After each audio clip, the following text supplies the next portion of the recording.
Sound of ലൈഫിൻ്റെ പുതിയൊരു വീഡിയോയിലേക്ക് എല്ലാവർക്കും സ്വാഗതം.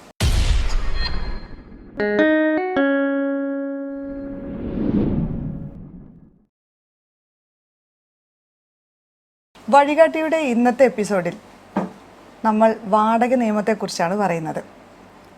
നമ്മൾ ആരെങ്കിലും നമ്മുടെ വീടോ അല്ലെങ്കിൽ ഒരു മുറിയോ എന്തെങ്കിലും ആർക്കെങ്കിലും വാടകയ്ക്ക് കൊടുക്കുകയോ അല്ലെങ്കിൽ നമ്മൾ തന്നെ ഏതെങ്കിലും ഒരു റൂമോ വീടോ എന്തെങ്കിലും വാടകയ്ക്ക് എടുക്കുകയോ ചെയ്യുന്ന അവസ്ഥ വരാറുണ്ട്.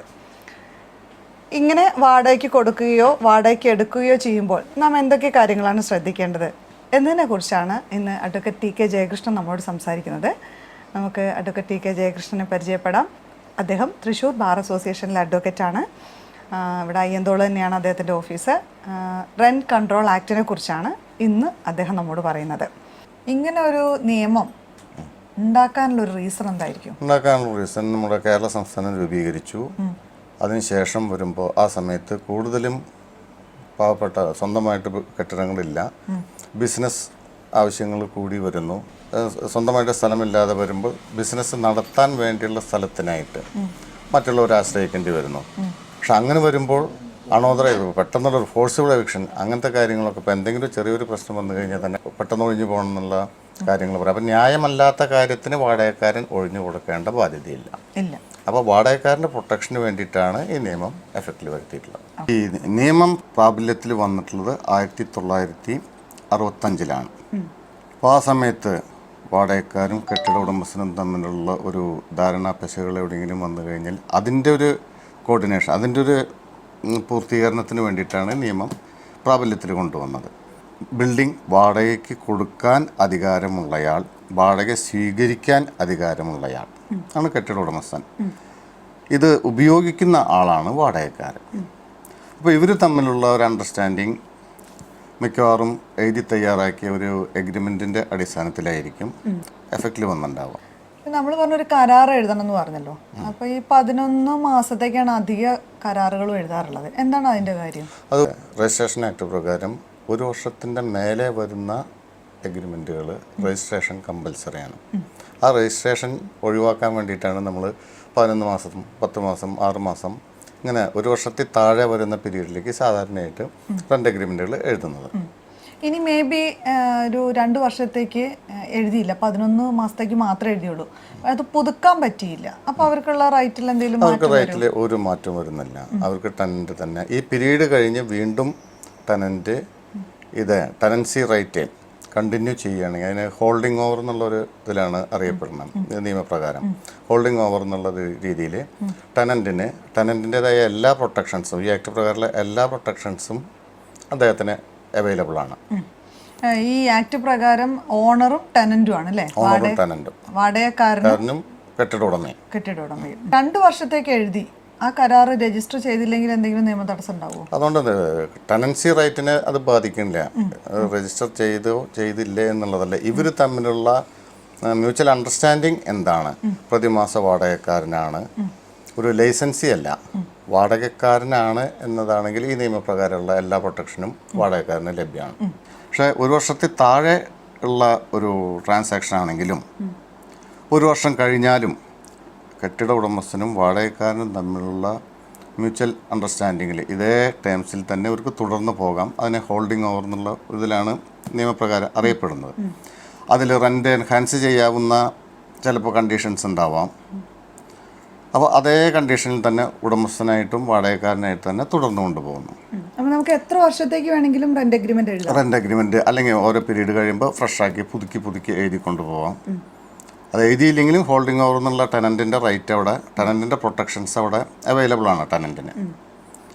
അതിൽ എൻഹാൻസ്മെൻറ്റിൻ്റെ ഒരു ടേംസ് മാത്രമാണ് അതിൽ മിക്കവാറും സാധാരണ വരാവുന്നൊരു വ്യത്യാസം. ഞാനിപ്പോൾ ഒരു 2 വർഷത്തേക്ക് ഒരു റെൻ്റ് എഗ്രിമെൻ്റ് എഴുതി, പക്ഷെ എനിക്ക് ആ 2 വർഷം കഴിഞ്ഞിട്ട് അത് പുതുക്കാൻ പറ്റിയില്ല. പക്ഷെ ഞാൻ അവിടെ താമസിച്ചുകൊണ്ടിരിക്കുന്നുണ്ട്. അപ്പോൾ അതിന് എനിക്ക് റൈറ്റ് ഉണ്ടാവില്ല? റൈറ്റ് ഉണ്ട്. ടെനൻറ്റിൻ്റെ എല്ലാ പ്രൊട്ടക്ഷനും, ആക്ട് പ്രകാരമുള്ള എല്ലാ പ്രൊട്ടക്ഷൻസും ഈ ടെനൻറ്റിന് കിട്ടിയിരിക്കും. ഈ ടെനൻറ്റിനെ പുറത്താക്കണമെങ്കിൽ ത്രൂ റെന്റ് കൺട്രോൾ കോർട്ട് മുഖേന പ്രൊസീഡിങ്സ് നടത്തിയല്ലാതെ ഒരു ഫോഴ്സിബിൾ എവിക്ഷനോ മറ്റോ ചെയ്യാൻ ലാൻഡ് ലോർഡിന് അധികാരമില്ല. ഈ കോടതി മുഖേന എന്താണ് ലാൻഡ് ലോർഡിൻ്റെ ആവശ്യം, എന്തിനു വേണ്ടിയാണ് ഒഴിവാക്കുന്നത്, അത് പ്രതിപാദിപ്പിച്ചുകൊണ്ടുള്ള ഹർജി കൊടുത്ത് അതിൽ തെളിവ് കൊടുത്ത് അതിൽ ഓർഡറാക്കി വാങ്ങിച്ചിട്ട് വേണം ഇവരെവിടുന്ന് വാടകക്കാരനെ ഒഴിവാക്കി കിട്ടണമെങ്കിൽ. ഇപ്പം എൻ്റെ കുറച്ച് ഫ്രണ്ട്സൊക്കെ പറയാറുണ്ട്, സത്യം പറഞ്ഞാൽ വാടകയ്ക്ക് കൊടുക്കാൻ പേടിയാണ്, ഇവർ ഒഴിഞ്ഞു പോയില്ലെങ്കിലോ എന്നൊക്കെ പരാതി പറയാറുണ്ട്. എന്താണ് അങ്ങനെ ഒരു ഭയത്തിൻ്റെ ഒരു ആവശ്യം ഒരു നിലയ്ക്കും വരുന്നില്ല. കാരണം എന്താ വെച്ചാൽ ഒരിക്കലും ടെനൻറ്റിന് ഈ സ്ഥലത്തൊരു ഓണർഷിപ്പ് സിദ്ധിക്കുന്നില്ല. വാടകക്കാരെന്നുള്ള റൈറ്റ് മാത്രമാണ് നിൽക്കുന്നത്. അതിൽ 1941 മുൻപുള്ള വാടകകൽപ്പനയാണെങ്കിൽ മാത്രമാണ് ടെനൻറ്റിന് കുറച്ചും കൂടി കൂടുതൽ പ്രൊട്ടക്ഷൻ കിട്ടുന്നുള്ളൂ. 41 ശേഷമാണെങ്കിൽ, ഏപ്രിൽ 1 ശേഷമാണെങ്കിൽ ഈ പ്രത്യേകിച്ചുള്ള പ്രൊട്ടക്ഷനോ കാര്യങ്ങളൊന്നും ടെനൻറ്റിന് കിട്ടുന്നില്ല. ഈ ആക്ട് പ്രകാരമുള്ള സാധാരണ പ്രൊട്ടക്ഷൻസ് മാത്രമേ കിട്ടുന്നുള്ളൂ. കേസിന് പോയി കഴിഞ്ഞിട്ടുണ്ടെങ്കിൽ എത്ര കാലമാണെങ്കിലും 10 വർഷമായാലും 15 വർഷമായാലും ലാൻഡ് ലോഡിന് ഒഴിപ്പിച്ചെടുക്കാവുന്നതാണ്. അതിനുള്ള ന്യായമായ കാര്യമാണ്. ഇനിയിപ്പോൾ ഈ ഓണർ ശ്രദ്ധിക്കേണ്ട കുറച്ച് കാര്യങ്ങൾ ഉണ്ടാവില്ല. അല്ല, ഉടമസ്ഥൻ ശ്രദ്ധിക്കേണ്ട കാര്യങ്ങളും ഇപ്പോൾ എടുക്കുന്ന വാടകക്കാരൻ എന്ത് ബിസിനസ് ചെയ്യാനാണ് എന്ന കാര്യം കൃത്യമായി അറിഞ്ഞിരിക്കണം. കാരണം എന്താണെന്ന് വെച്ചിട്ടുണ്ടെങ്കിൽ ഇപ്പോൾ ഗവൺമെൻറ് നിരോധിച്ച ഇല്ലീഗലായിട്ടുള്ള ഒരു ബിസിനസ് നടത്താനൊന്നും ഒരിക്കലും വാടകയ്ക്ക് കൊടുക്കാൻ പാടില്ല. നിയമവിരുദ്ധമാണ്, അങ്ങനെ കൊടുക്കാൻ പാടില്ല. അങ്ങനെ ഒരു പർപ്പസിന് വേണ്ടിയിട്ടാണ് ഒരു എഗ്രിമെൻ്റ് എഴുതി കഴിഞ്ഞാൽ കെട്ടിട ഉടമയ്ക്ക് പോലും അത് പ്രശ്നങ്ങളാണ്. അദ്ദേഹത്തിൻ്റെ പേരിലും കേസുകളും കാര്യങ്ങളും വരാൻ നടപടികൾ നേരിടേണ്ടി വരും. അപ്പോൾ ലീഗലായി ഗവൺമെൻറ് അനുവദിച്ചിട്ടുള്ള ബിസിനസ്സുകളോ അതുപോലെ താമസിക്കാനാണെങ്കിൽ താമസ കാര്യങ്ങൾ, അത്തരം കാര്യങ്ങൾക്ക് വേണ്ടി മാത്രമാണ് സ്ഥലം വാടകയ്ക്ക് കൊടുക്കാൻ പാടുള്ളൂ. ഈ ബിൽഡിങ്ങിൽ എന്തെങ്കിലും റിപ്പയർ ഒക്കെ ചെയ്യണമെന്നുണ്ടെങ്കിലും ഈ എഗ്രിമെന്റിൽ കാണിക്കണം. അത് ടെനന്റ് ചെയ്യണമെന്നുണ്ടെങ്കിൽ ഒരു പീരിയോഡിക്കലായിട്ടുള്ള ഒരു മെയിൻ്റനൻസ് കാര്യങ്ങളൊക്കെ ലാൻഡ് ലോർഡ് തന്നെ ചെയ്തു കൊടുക്കേണ്ടതാണ്. ഇപ്പോൾ സപ്പോസ് ഒരു ഓടിട്ടൊരു റൂമാണ്, അങ്ങനെയാണെങ്കിൽ അതിന് വരുന്ന ചെറിയ ചോർച്ച, അങ്ങനത്തെ കാര്യങ്ങൾ അതെല്ലാം ലാൻഡ് ലോർഡ് തന്നെ പീരിയോഡിക്കലായിട്ടുള്ള മെയിൻ്റനൻസ് കാര്യങ്ങൾ ചെയ്തു കൊടുക്കണം. അത് വിട്ടുകൊണ്ടുള്ള ഒരു വർക്ക് ചെയ്യാൻ ടെനൻറ്റിന് നേരിട്ട് ചെയ്യാൻ യാതൊരു അർഹതയില്ല. അതർവൈസ് എഗ്രിമെൻറ്റിലെ ഇവർ തമ്മിൽ കൃത്യമായിട്ട് ധാരണയിൽ എത്തിയിട്ടുണ്ടാവണം. ഒരു വർഷത്തിൽ ചെയ്യാനുള്ള അധികാരം വാടകക്കാരനുണ്ട് എന്ന വിവരയിൽ വ്യക്തമാക്കിയിട്ടുണ്ടാവണം. അതില്ലാത്തടത്തോളം വാടകക്കാരൻ നേരിട്ടൊന്നും ചെയ്യാൻ പാടില്ല. ഇപ്പോൾ ഈ ബിസിനസ്സിനൊക്കെ കൊടുക്കുമ്പോൾ നമ്മൾ അധികം ഇന്റീരിയർ ആയിട്ടൊക്കെ എന്തെങ്കിലുമൊക്കെ ചെയ്യേണ്ടി വരില്ലേ? അതും ഈ എഗ്രിമെന്റിൽ കാണിച്ചിരിക്കണം. ഇല്ലെങ്കിൽ ഉടമസ്ഥന്റെ കൺസെന്റ് ഇൻ റൈറ്റിംഗ് വാങ്ങിച്ചു വയ്ക്കണം. ടെനന്റ് വാങ്ങിച്ചു വയ്ക്കണം. ഇപ്പം ഞാനൊരു ബിൽഡിംഗ് ഒരാൾക്ക് വാടകയ്ക്ക് കൊടുക്കുന്നു, ഞാൻ എന്തൊക്കെയാണ് ശ്രദ്ധിക്കേണ്ടത്? അതിൽ പറയുന്ന റെന്റ് എഗ്രിമെന്റിൽ പറയുന്ന ടേംസ്, അതായത് റെന്റിന് എൻഹാൻസ്മെന്റിനുള്ള കണ്ടീഷൻസ് വെക്കുന്നുണ്ടാവും. അതുപോലെ അവിടെ ചെയ്യാവുന്ന ബിസിനസ്സുകൾ എന്തൊക്കെയാണ്. അതിപ്പോൾ ഗവൺമെൻറ് നിരോധിച്ചൊരു ബിസിനസ് ചെയ്യാനുള്ള റൈറ്റ് ടെനൻറ്റിന് കിട്ടുന്നില്ല. അതുപോലെ ടെനൻറ്റ് മറ്റാർക്കെങ്കിലും കൈമാറി കൊടുക്കുക, അപ്പോൾ ഉടമസ്ഥൻ്റെ സമ്മതമോ അറിവോ ഇല്ലാതെ കൈമാറി കൊടുക്കുക, മീൻസ് സബ്ലെറ്റിംഗ് ഒക്കെ വന്നു കഴിഞ്ഞിട്ടുണ്ടെങ്കിൽ ടെനൻറ്റിനെ ഈ കാലാവധി കണക്കാക്കാതെ ഒഴിവാക്കാവുന്ന സാഹചര്യങ്ങളാണ് അതൊക്കെ. ലഹരി വസ്തുക്കൾ സൂക്ഷിക്കുക, അതൊക്കെ ചെയ്ത് കഴിഞ്ഞിട്ടുണ്ടെങ്കിൽ അപ്പോൾ അതുമ്പോൾ എന്തെങ്കിലും നടപടികൾ വന്നിട്ടുണ്ടെങ്കിൽ ആ കാരണം പറഞ്ഞുകൊണ്ട് ലാൻഡ് ലോർഡിന് കേസ് ഫയൽ ചെയ്ത് കഴിഞ്ഞാൽ പെട്ടെന്ന് ഈസി ആയിട്ട് ഒഴിപ്പിച്ചെടുക്കുക. അതുപോലെ തന്നെ മറ്റാർക്കെങ്കിലും ഒരു നിശ്ചിത സംഖ്യക്കാണല്ലോ വാടകയ്ക്ക് എടുക്കുന്നത്, അതിനേക്കാൾ കൂടുതലായിട്ടുള്ള സംഖ്യക്ക് ടെനൻറ്റ് സബ്ലീസ് ചെയ്ത് കഴിഞ്ഞാൽ വേറൊരാൾക്ക് കൊടുത്തു കഴിഞ്ഞിട്ടുണ്ടെങ്കിൽ ആ ഗ്രൗണ്ട് വെച്ചിട്ടൊക്കെ പെട്ടെന്ന് ഒഴിവാക്കിയെടുക്കാൻ പറ്റുന്നതാണ്. ഇപ്പം നമ്മൾ കേസ് കൊടുത്ത് ഒഴിവാക്കുക എന്നല്ലാതെ സാധാരണഗതിയിൽ എങ്ങനെയാണ് നമ്മൾ ഒരു വാടകക്കാരനോട് ഒഴിഞ്ഞു പോകാൻ പറയേണ്ടത്? അല്ലെങ്കിൽ സ്പെസിഫൈഡ് ആ പീരീഡ് കഴിയുമ്പോൾ നമ്മൾ നോട്ടീസ് അയച്ചിരിക്കണം. നോട്ടീസ് അയച്ച് ഒഴിഞ്ഞ് ലഭിക്കണം എന്ന് പറഞ്ഞ്, എന്നിട്ട് ഒഴിഞ്ഞില്ലെങ്കിൽ മാത്രമാണ് നമ്മൾ കേസിന് പോകേണ്ട ആവശ്യമുള്ളൂ. ഈ കേസ് കൊടുക്കുമ്പോൾ നമ്മൾ ഈ ജൂറിസ്ഡിക്ഷൻ എങ്ങനെയാണ് വരുന്നത്? ഈ ബിൽഡിംഗ് നിൽക്കുന്ന ഏത് താലൂക്കിലാണോ ആ താലൂക്ക് അടിസ്ഥാനത്തിലാണ്. ഇപ്പോൾ ഇവിടുത്തെ ഇപ്പോൾ തൃശ്ശൂർ താലൂക്കാണെങ്കിൽ തൃശ്ശൂർ റൺ കൺട്രോൾ കോർട്ടിലാണ് കേസ് വരുന്നത്. ഇപ്പോൾ തലപ്പള്ളി താലൂക്കാണെങ്കിൽ വടക്കാഞ്ചേരി റൺ കൺട്രോൾ കോർട്ട്. അതായത് മുനിസിപ്പൽ കോടതിക്കാണ് റൺ കൺട്രോൾ കോർട്ടിൻ്റെ പവറും കൂടി അഡീഷണൽ ആയിട്ട് കൊടുത്തിട്ടുള്ളത്. പക്ഷേ താലൂക്ക് ബേസ് ആണ് ജൂറിസ്ഡിക്ഷൻ ഇപ്പോൾ കൊടുത്തിട്ടുള്ളത്. ഒരു വീടോ മുറിയോ നമ്മൾ വാടകയ്ക്ക് എടുക്കാൻ പോകുന്ന ആളെന്തൊക്കെയാണ് ശ്രദ്ധിക്കേണ്ടത്? ഏറ്റവും ആദ്യം ശ്രദ്ധിക്കേണ്ട കാര്യം വാടകയുടെ കാര്യമാണ്. ഇപ്പോൾ സപ്പോസ് ഒരു 11 മാസത്തേക്കാണ് സ്ഥലം വാടകയ്ക്ക് എടുത്തു, ഒരു മാസത്തേക്ക് ഒരു വീടാണ്, ഒരു 10,000 രൂപ വാടക എന്ന് വിചാരിക്കാം. അപ്പോൾ ഒരു വർഷം കഴിഞ്ഞു, നേരത്തെ പറഞ്ഞ പോലെ ഹോൾഡിംഗ് ഓവറിൽ വീണ്ടും കണ്ടിന്യൂ ചെയ്തു, ചിലപ്പോൾ 2 വർഷമോ 3 വർഷമോ കഴിയുന്നു. അപ്പോൾ അന്നത്തെ സാഹചര്യത്തിൽ ചിലപ്പോൾ ലാൻഡ് ലോർഡിനൊരു അഭിപ്രായം ഉണ്ടാവാം, കിട്ടുന്ന വാടക കുറവാണ്. അങ്ങനത്തെ സാഹചര്യം വന്നു കഴിഞ്ഞാൽ ലാൻഡ് ലോർഡിനെ, അതായത് ഫെയർ റെൻറ്റ് ഫിക്സ് ചെയ്യാൻ പറഞ്ഞ് റൺ കൺട്രോൾ കോടതിനെ സമീപിക്കാവുന്നതാണ്. അപ്പോൾ ആ സാഹചര്യത്തിൽ ആ പ്രദേശത്ത് നിലവിലുള്ള വാടക, എടുത്ത സ്ഥലത്തിൻ്റെ ഇമ്പോർട്ടൻസ്, അതിപ്പോൾ ബിസിനസ് ആണെങ്കിൽ അതിൽ നിന്ന് കിട്ടുന്ന ബിസിനസ്സിൽ നിന്നുള്ള വരുമാനം, ഇതെല്ലാം അടിസ്ഥാനപ്പെടുത്തിക്കൊണ്ടാണ് റെന്റ് കൺട്രോൾ കോടതി. അപ്പോൾ അതിൽ ഫെയർ ആൻഡ് മര്യാദ വാടക എന്ന് പറയുന്നത് കോടതി ഫിക്സ് ചെയ്ത് കൊടുക്കും. പിന്നീട് ടെനൻറ്റ് ആ റേറ്റിൽ വാടക കൊടുക്കാൻ ബാധ്യസ്ഥനാണ്. അതുപോലെ തന്നെ സ്ഥലത്തിൻ്റെ പ്രാധാന്യം കുറഞ്ഞു, ബിസിനസ് കുറഞ്ഞു, സ്ഥലത്തിൻ്റെ പ്രാധാന്യം കുറഞ്ഞു, അങ്ങനെ വരുന്ന അവസരത്തിൽ ടെനൻറ്റിന് കേസ് കൊടുക്കാം. റെൻറ്റ് റെൻറ്റ് കുറച്ച് കിട്ടാൻ വേണ്ടിയിട്ട് ഫെയർ റെൻറ്റ് ഒന്ന് ഫിക്സ് ചെയ്ത് തരാൻ പറഞ്ഞിട്ട് ഒരു എക്സോർബിയൻ്റ് റെൻ്റാണ് കൊടുത്തുകൊണ്ടിരിക്കുന്നത്. അതിൻ്റെ സാഹചര്യത്തിൽ ടെനൻറ്റിന് ഹർജി കൊടുത്ത് റെന്റ് കുറയ്ക്കാനുള്ള അവകാശമുണ്ട്. റെന്റ് കൺട്രോൾ ആക്ട് പ്രകാരം കേസ് കൊടുക്കുമ്പോൾ ലിമിറ്റേഷൻസ് എന്തെങ്കിലും ഇല്ല, ലിമിറ്റേഷൻസ് ഒന്നും അപ്ലിക്കബിൾ അല്ല. എന്നാണോ വാടകയ്ക്ക് എടുത്ത് അന്ന് മുതൽ ഒഴിയുന്നത് വരെയും ലാൻഡ് ലോഡിന് കേസ് കൊടുക്കാനുള്ള അധികാരങ്ങളും അവകാശങ്ങളും എല്ലാം ഉണ്ട്. അതിലിപ്പോൾ സിവിൽ ആക്ട് നിയമത്തിൽ പറയുന്ന പോലെ 3 years കഴിഞ്ഞിട്ടുണ്ടെങ്കിൽ ലിമിറ്റേഷൻ വരുന്നുള്ളൊരു പ്രശ്നം അരിയേഴ്സ് ഓഫ് റെൻറ്റിൻ്റെ കേസിൽ ഒരിക്കലും വരുന്നില്ല. ഇപ്പോൾ എത്ര വർഷത്തേന്, ഒരു 10 വർഷമാണെങ്കിലും ലാൻഡ് ലോഡിന് ക്ലെയിം ചെയ്ത് വാങ്ങിക്കാവുന്നതാണ്. അപ്പം ഇനി ലാൻഡ് ലോഡിൻ്റെ സൈഡിൽ നിന്ന് ചിന്തിക്കുമ്പോൾ കേസ് എപ്പോഴൊക്കെയാണ് കൊടുക്കുക? നമ്മൾക്ക് കേസ് വാടക കൃത്യമായി നൽകാതെ വീഴ്ച വരിക, അല്ലെങ്കിൽ ലാൻഡ് ലോഡിൻ്റെ സമ്മതമില്ലാതെ ബിൽഡിങ്ങിന് എന്തെങ്കിലും ഒരു പെർമനന്റ് നേച്ചറിലുള്ള മാറ്റങ്ങൾ വരുത്താം, സ്ട്രക്ചറൽ ആയിട്ടുള്ള മാറ്റങ്ങൾ വരുത്താം. അതുപോലെ ലാൻഡ് ലോഡിന് ആവശ്യം വരികയാണ് ബിൽഡിംഗ് അദ്ദേഹത്തിൻ്റെതായ പർപ്പസുകൾക്ക്, ഇപ്പോൾ അദ്ദേഹത്തിൻ്റെ ഒരു ബിസിനസ് തുടങ്ങണം, അല്ലെങ്കിൽ അദ്ദേഹത്തിന് താമസിക്കേണ്ട ആവശ്യമൊന്നും, അങ്ങനത്തെ സാഹചര്യങ്ങൾ വരാം. ഇല്ലെങ്കിൽ ഒരു ബിൽഡിംഗ് അതൊന്ന് മോഡിഫൈ ചെയ്യണം, ഒരു റിനോവേഷൻ നടത്തണം, അങ്ങനത്തെ സാഹചര്യങ്ങൾ വന്നു കഴിഞ്ഞാൽ, അല്ലെങ്കിൽ ടെനൻറ്റ് ലാൻഡ് ലോഡിൻ്റെ സമ്മതമില്ലാതെ മറ്റൊരാൾക്ക് സ്ഥലം ഉപയോഗിക്കാൻ കൊടുക്കുക, അല്ലെങ്കിൽ കൈമാറി കൊടുക്കാം, സബ്ലെറ്റിംഗ്, അങ്ങനത്തെ കാര്യങ്ങളൊക്കെ വരികയാണെങ്കിൽ ലാൻഡ് ലോഡിന് ടെനൻറ്റിൻ്റെ പേരിൽ കേസ് കൊടുത്ത് സ്ഥലം ഒഴിപ്പിച്ചെടുക്കാം. അതർ സൈഡ്, അതായത് ഇനിയിപ്പോൾ ഒരു വാടകക്കാരൻ, ഞാൻ ഒരു സ്ഥലത്ത് ഒരു റൂമിൽ അല്ലെങ്കിൽ ഒരു വീട്ടിൽ വാടകയ്ക്ക് താമസിക്കുന്നു, എനിക്ക് എപ്പോഴൊക്കെയാണ് കോടതിയെ സമീപിക്കാവുന്നത്? വാടകക്കാരനെ അതിൽ സമീപിക്കാവുന്ന സാഹചര്യം വരെ ഇതിൽ സാധാരണ നിലയ്ക്ക് ഒരു മെയിൻ്റനൻസ്, പീരിയോഡിക്കലായിട്ടുള്ള മെയിൻ്റനൻസ് ലാൻഡ് ലോഡിനോട് ആവശ്യപ്പെട്ടു, അദ്ദേഹം ചെയ്തു തരുന്നില്ല, അല്ലെങ്കിൽ ആ ബിൽഡിങ്ങിലേക്കുള്ള അമ്യൂണിറ്റീസ് എന്ന് വെച്ചാൽ വൈദ്യുതി, വെള്ളം, അതൊക്കെ എന്തെങ്കിലും മനഃപൂർവ്വം ലാൻഡ് ലോഡിൻ്റെ ഭാഗത്തുനിന്ന് ഒരു തടസ്സങ്ങൾ വരുത്തുക, അങ്ങനെയൊക്കെ ആണെങ്കിൽ വാടകക്കാരന് ലാൻഡ് ലോഡിൻ്റെ പേരിൽ ഇതെല്ലാം പൂർവ്വസ്ഥിതിയിലാക്കി തരാൻ പറഞ്ഞുകൊണ്ട് കോടതിയെ സമീപിക്കാം. അതുപോലെ തന്നെ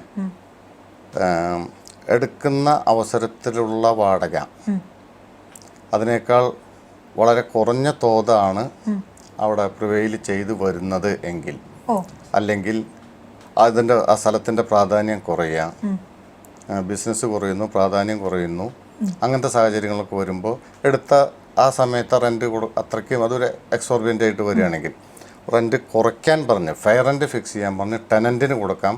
അതേപോലെ തന്നെ ഇത് എൻഹാൻസ് ചെയ്യണമെങ്കിൽ ലാൻഡ് ലോഡിനും ടെനൻറ്റിൻ്റെ പേരിൽ കേസ് കൊടുക്കാനുള്ള റൈറ്റ് ഉണ്ട്. അങ്ങനെ വന്നു കഴിഞ്ഞിട്ടുണ്ടെങ്കിൽ റെന്റ് കൺട്രോൾ കോർട്ട് ഈ പറഞ്ഞ കാര്യങ്ങളെല്ലാം പരിഗണിച്ചുകൊണ്ടാണ് അതിൽ ഫെയർ റെൻറ്റ് ഫിക്സ് ചെയ്തു തരും. പിന്നീട് ടെനൻറ്റ് ആ ഫിക്സ് ചെയ്ത ഫെയർ റെൻറ്റ് കൊടുക്കാനാണ് ബാധ്യതപ്പെടുന്നത്. സാധാരണ റെന്റ് അഗ്രിമെന്റുകൾ കാണാം, ഓരോ വർഷവും ഇത്ര ശതമാനം വാടക കൂട്ടും എന്ന് കാണാറുണ്ട്. അത് എങ്ങനെ, ഏത് ബേസിലാണ്? അത് കൃത്യമായ ഒരു ഇതിൻ്റെ അടിസ്ഥാനത്തിലല്ല, അത് ടെനൻറ്റും ലാൻഡ് ലോഡും തമ്മിലുള്ള മ്യൂച്വൽ എഗ്രിമെൻറ്റിൻ്റെ അടിസ്ഥാനത്തിൽ. ചിലതിൽ 5% പറയാം, ചിലർ 10%, 20%. അതിൽ മാറ്റങ്ങൾ വരുത്തണം. ആക്ടിൽ അമെൻമെൻറ്റ് വരാനുള്ള നടപടികളൊക്കെ കൈക്കൊണ്ട് വരുന്നുണ്ട്, പക്ഷേ ഇപ്പോൾ എഫക്റ്റിൽ വന്നിട്ടില്ല, അതിൽ അമെൻമെൻറ്റ് വന്നിട്ടില്ല, എത്ര പെർസെൻറ്റേജ് എന്നത് വന്നിട്ടില്ല. അപ്പോൾ മ്യൂച്വലി എഗ്രീഡ് എന്താണ് ടേംസ്, ആ ടേംസ് പ്രകാരമുള്ള റെൻ്റാണ് കൊടുത്തു പോരേണ്ടത്. ലാൻഡ് ലോഡിന് ടെനൻറ്റിൻ്റെ പേരിൽ ഒരു എവിക്ഷൻ ഓർഡർ റെന്റ് കൺട്രോൾ കോർട്ടിൽ നിന്ന് കിട്ടിക്കഴിഞ്ഞാൽ അത് ഒഴിയാൻ വേണ്ടി അതിൽ അരിയേഴ്സ് ഓഫ് റെൻറ്റ് മാത്രമാണ് ഗ്രൗണ്ടെങ്കിൽ ആ ഓർഡർ ഡേറ്റ് മുതൽ 1 monthനുള്ളിൽ അതുവരെയുള്ള റെൻ്റ് അരിയേഴ്സ്, ആ കേസ് ഫയൽ ചെയ്യാൻ വന്നിട്ടുള്ള കോസ്റ്റ് പ്ലസ് അരിയേഴ്സിന് 6% നിരക്കിലുള്ള ഇൻട്രസ്റ്റ്, അത്രയും കൂട്ടി ഒരു വിത്തിൻ 1 month ടെനൻറ്റ് ഡെപ്പോസിറ്റ് ചെയ്ത് കഴിഞ്ഞാൽ ആ ഓർഡർ സ്വമേധയാ ദുർബലപ്പെട്ടു പോകുന്നതാണ്. വീണ്ടും അയാൾക്ക് അവിടെ തന്നെ തുടരാനുള്ള അധികാരമുണ്ട്. അപ്പോൾ അത് അരിയേഴ്സ് ഓഫ് റെൻറ്റ് മാത്രമാണെങ്കിൽ ഇത് അപ്പീലബിൾ ആണ്. ഓർഡർ ജില്ലാ കോടതിക്കാണ്. റെന്റ് കൺട്രോൾ അപ്പലേറ്റ് അതോറിറ്റി എന്ന് പറഞ്ഞാൽ ജില്ലാ കോടതിയാണ്.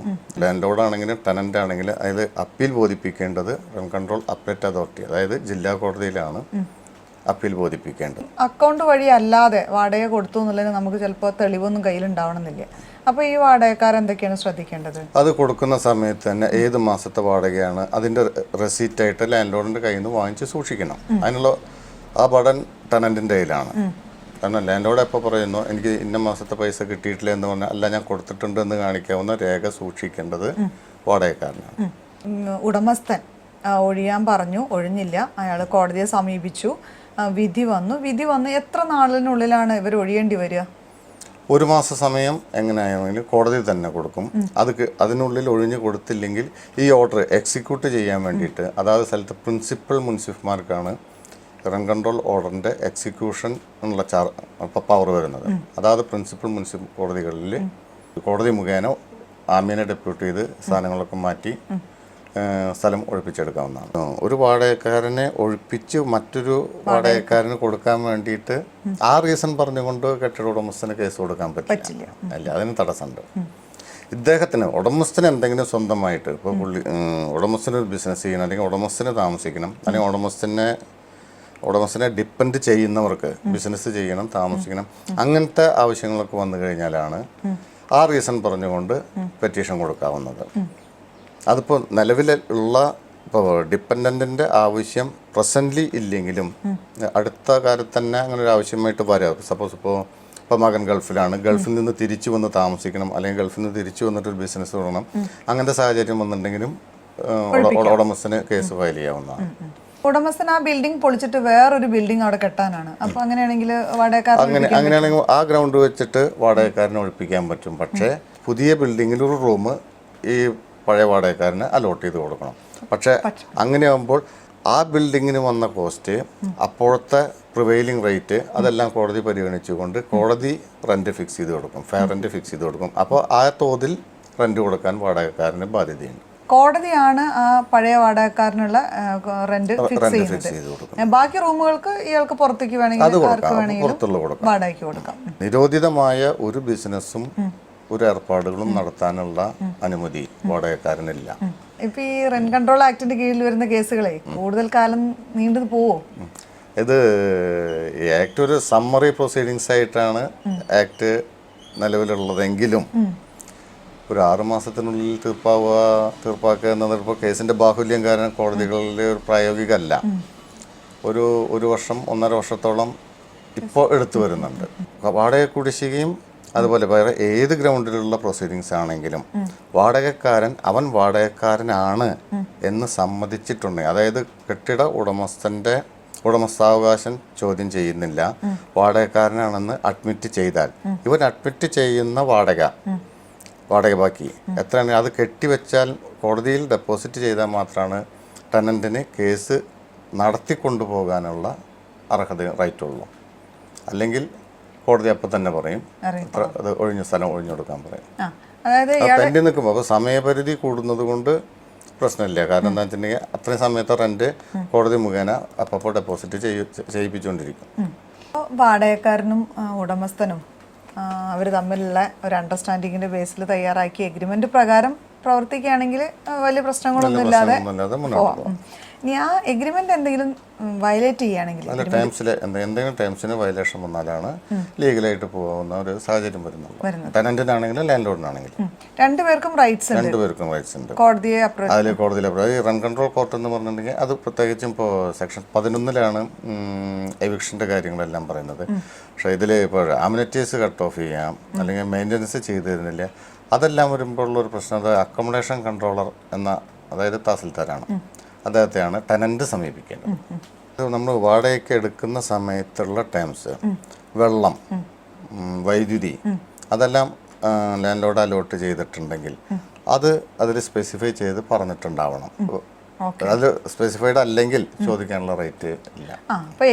എഴുതുമ്പോൾ അതെല്ലാം ശ്രദ്ധിച്ചു. വൈദ്യുതി, വെള്ളം, റെന്റിന്റെ മന്ത്ലി റെന്റ് എത്ര, അത് വയലേറ്റ് ചെയ്തിട്ടുണ്ടെങ്കിൽ എന്തൊക്കെ ചെയ്യാൻ പാടില്ല, ആ കാര്യങ്ങളെല്ലാം ശ്രദ്ധിച്ചിട്ട് വേണം ഒരു എഗ്രിമെന്റ് തയ്യാറാക്കാൻ. ഇപ്പോൾ വാടകക്കാരനും വാടകയ്ക്ക് കൊടുക്കുന്ന ആളും വാടകയ്ക്ക് എടുക്കുന്ന ആളും ശ്രദ്ധിക്കേണ്ട കുറച്ച് കാര്യങ്ങളൊക്കെ നമുക്ക് അഡ്വക്കേറ്റ് പറഞ്ഞു വന്നു. നിങ്ങൾക്കതൊക്കെ കുറച്ചെങ്കിലും മനസ്സിലായി എന്ന ഒരു വിശ്വാസത്തിലാണ് സൗണ്ട് ഓഫ് ലൈഫ് ഉള്ളത്. വഴികാട്ടിയുടെ ഇന്നത്തെ എപ്പിസോഡ് ഇവിടെ തീരുകയാണ്. മറ്റൊരു വീഡിയോയുമായി മറ്റൊരു ദിവസം നമുക്ക് വീണ്ടും കാണാം.